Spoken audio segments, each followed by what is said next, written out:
Climate emergency. Trudeau's climate ambassador spent $254,000 on luxury travel in just 2 years.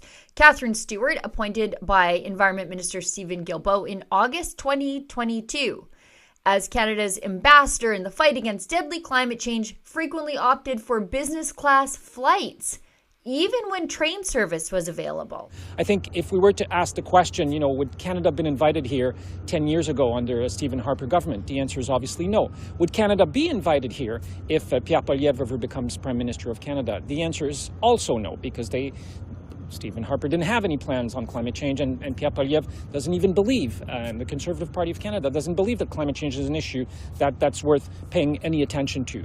So we're very proud and very honored to have been invited here today, and happy to take your questions. Oh, sorry, no, I'll pass it over to Catherine Stewart, our ambassador to climate change.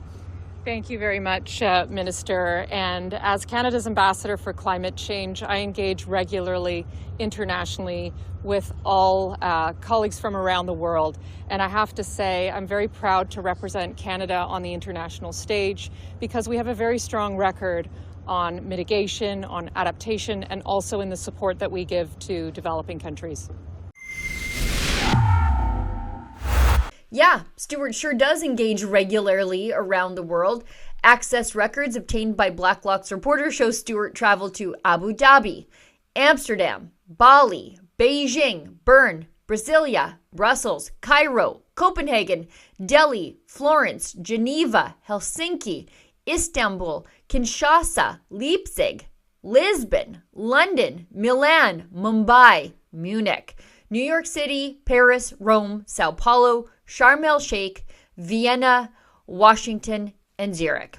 And rather than taking the train, Stewart flew from Ottawa to Toronto and frequently from Ottawa to New York. Expenses for the longtime environment and climate change bureaucrat included business class airfare and luxury hotel stays, while advocating for methane policies that would attack oil and gas jobs and Canadian farmers at United Nations conferences.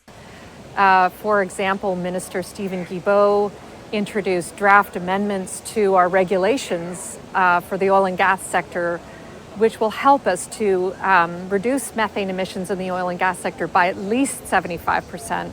We're also doing many of other things, including in the at least one trip and the accompanying luxury hotel stay had no detailed reason for the travel. A May 3rd, 2023 visit to Florence, Italy was marked simply as, quote, operational activities. Records indicate Environment and Climate Change okayed $623 for the ambassador's stay at the B&B Hotel Firenze.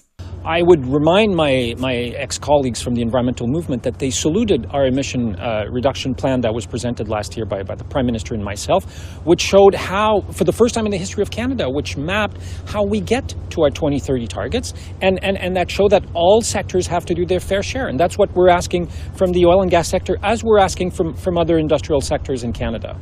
Yes, yes, yes. All sectors have to do their fair share, except for the government sector, of course.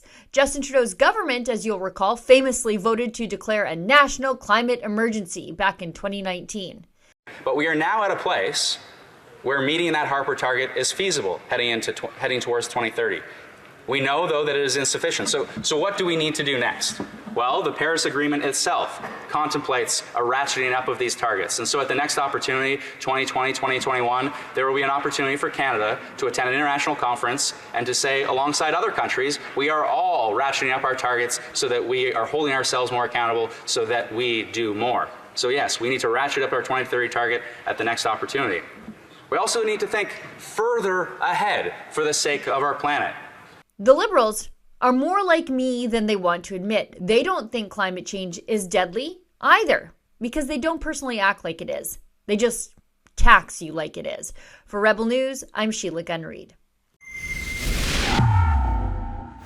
The Liberals' carbon tax is all part of the Great Green Reset, wherein the elites of the world use climate policies to control your life and make you poorer. To reject the Green Reset, please go to nogreenreset.com.